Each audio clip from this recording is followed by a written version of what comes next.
everyone. So I currently release one video a week on a Monday evening, 6 PM usually.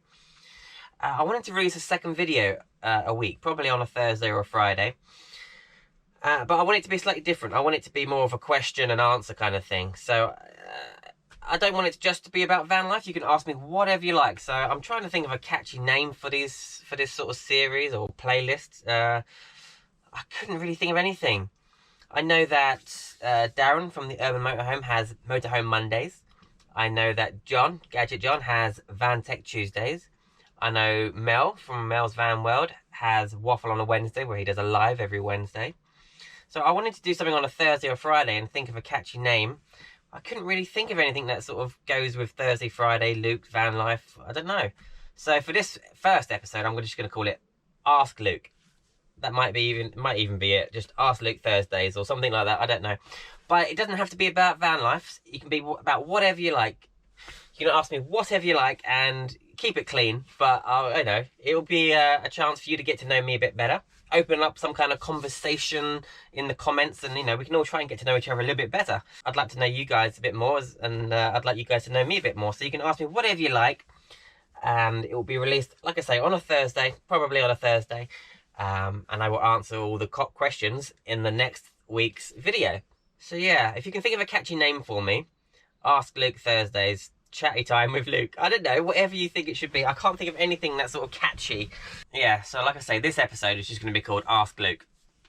And if you can think of a catchy name by next week, then that will be what it's called from now on.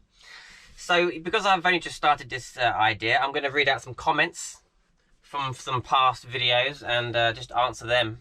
Just answer a few of them now, and then obviously next week I'll hopefully be answering whatever you ask in the comments down below. So yeah, please chuck a question down below. Like I say, keep it clean, and it doesn't have to be about van life. Whatever. Okay, right, let me read some questions. Now, I have already answered all these questions on YouTube. I reply to all my comments. Well, at least I do my very best to. It's getting a little bit tough, but there's a lot of comments. There's a lot of comments. So let me scroll through some of these old questions, and they might be helpful to you.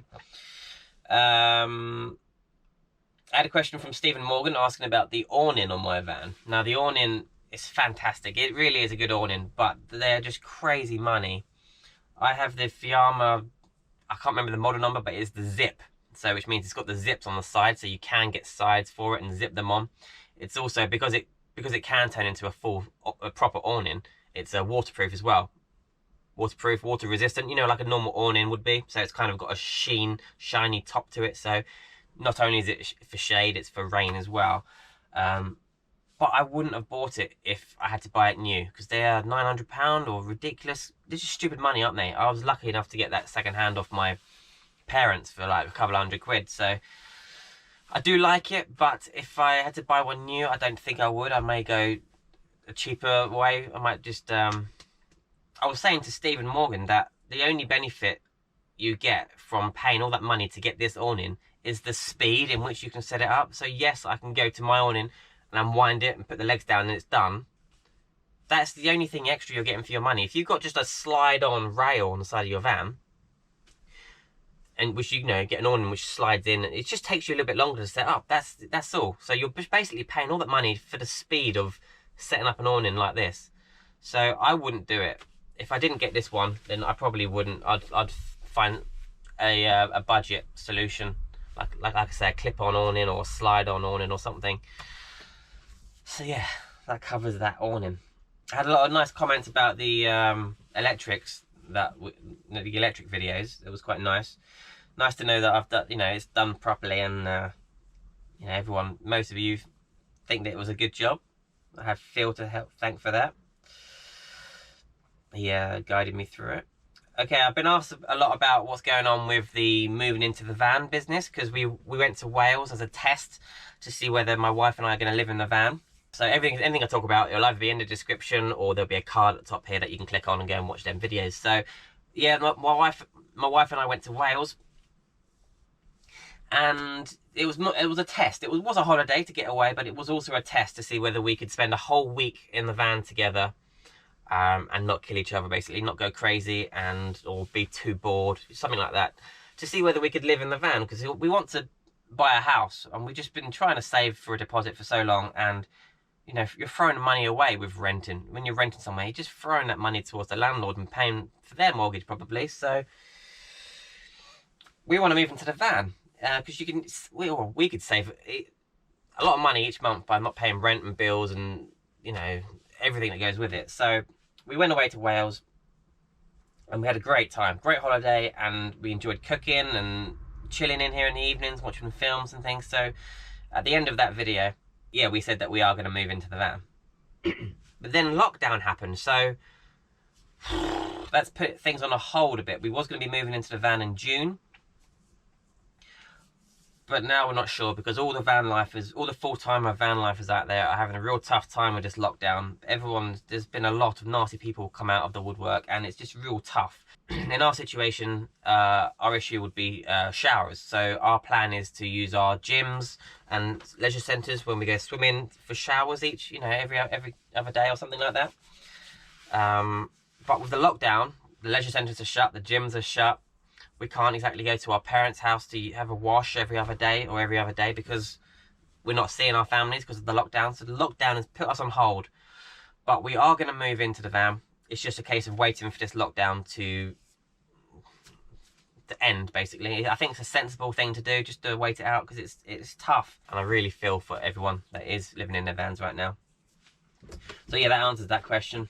Another question I get a lot, and I get this question a lot, is how much headroom do you have in this van?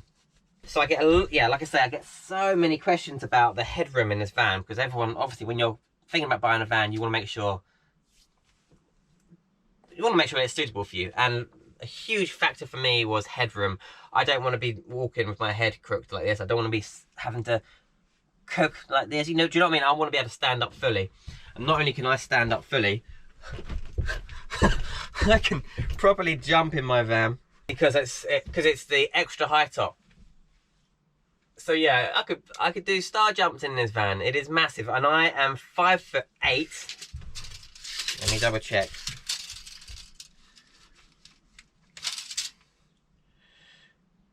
I'm 5'8" or 5 foot. No, I'm 5 foot. No, ooh, maybe I'm 5'9". But anyway, inside the van, bear in mind I've got this much off of the floor of the van for insulation, and probably this much off the ceiling.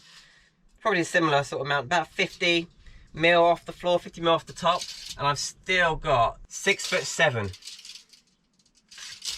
I've still got 6'7" in here. That is mental, isn't it? I can't even believe that. 79 inches. 6'7" in my van, despite the fact that I've taken off all that at the top and the bottom for insulation and you know, wood. So yeah, that is a question I get asked so much. How big is your van? So I'm 5'9", and I've still got a foot basically above me. So yeah, I can proper jump in here. So in a normal IVK, I would probably have a couple of inches above my head. But in this, obviously, I've got that extra foot. So yeah, that's that question done. Another question, which is on the back of my electrics video, was about the 240 mains hookup, which I still haven't wired in yet, but I do have it, and I am going to fit it because I've got it. And but I don't want to use it. I really think I'm going to be completely off grid, or completely all 12 volts. I do have an inverter for the odd thing, but I really don't want to use the inverter. So I just want to use all 12 volts, but I will fit my 240 mains plug-in system in case I'm ever on a campsite one day and want to use their electric. But I'm rarely on a campsite. If I do go to a campsite, it's just to use the facilities, and then I'm out of there. And someone asked me about getting a generator. I'm not really into that. I haven't got the space for it, to be honest. If I didn't have all my work equipment in the garage at the back, then maybe I could have a generator in there. But I don't want a generator. It's noisy. You can't be stealth really with it. It's saying that, Mark Collum, Ivan, he's got an amazing generator which he's fitted in the back of his van. And he can control it from his phone. I'll link Mark's channel either in the description or up here, but yeah, not for me. I don't want to do that. Another question I get a lot is What am I fixing my cupboards into? My overhead cupboards? Am I fixing them just to the tongue and groove, or am I going through into battens that have been pre-planned and pre-put there? I have used the thick tongue and groove cladding on the walls and the ceiling, so it's like 15mm thick, which is heavy, but because it's thick, there's a lot of strength. So if you put screws, if you support it into the wall and into the ceiling, these cupboards are strong. I can hang off of these cupboards. Do I dare do it in front of you? I don't. Oh my, yeah, I can hang off these cupboards. So if you've got thick cladding on the walls, you can just screw straight into the wall, straight into the ceiling. That holds a lot of weight in these cupboards. I mean, you're not going to have a huge amount of weight in there anyway. But if you've got thin cladding, you might want to consider putting some battens behind it, which you can fix the cupboards into. So that's something I get asked a lot. Solar, I was just reading a comment from Greg Virgo that he said that I should get another solar panel for going full-time, which I am. I have spoken to a friend of mine, a very good friend of mine, a very lovely man named Kev, who's going to let me have another solar panel off of him. Obviously, I will pay him, but I am going to get exactly the same solar panel as I have now. So in a total, I'll have 300 watts of solar, and I really think that's going to be enough for me. I could probably cope without the extra panel because I do a lot of driving, so my battery-to-battery chargers always charging my batteries. But it's good to have, isn't it? If I'm ever sat in one place for a week or something like that, if I'm ever sat in one place for a week or longer, some of these meets, you know, are a few days long. So once I'm living in the van and we're charging laptops and phones and all my camera stuff up every day, watching films at night, I've got TV and Wi-Fi in here. So yeah, I'm gonna get another solar panel. So it'll be 300 watts in total. I think that'll end this video here. I want these videos to be quite short and sweet, sort of 10-15 minutes. I'm not sure how long this is going to be. So here we go. I want everybody, if you can, to ask me a question down below. It doesn't have to be about van life. If you want to get to know Luke's life, not just Luke's van life, drop a comment down below, and I'll answer them in next week's video. I just want to get some dialogue going. I want to know you guys better. I want you guys to know me better, and I think it'll be quite fun as well. And it will give us all something to do during this lockdown. It'll give me something to film. It'll give you guys something to watch. And don't forget, if you can think of a catchy name for this video, let me know. Alright, see you next week. Bye-bye.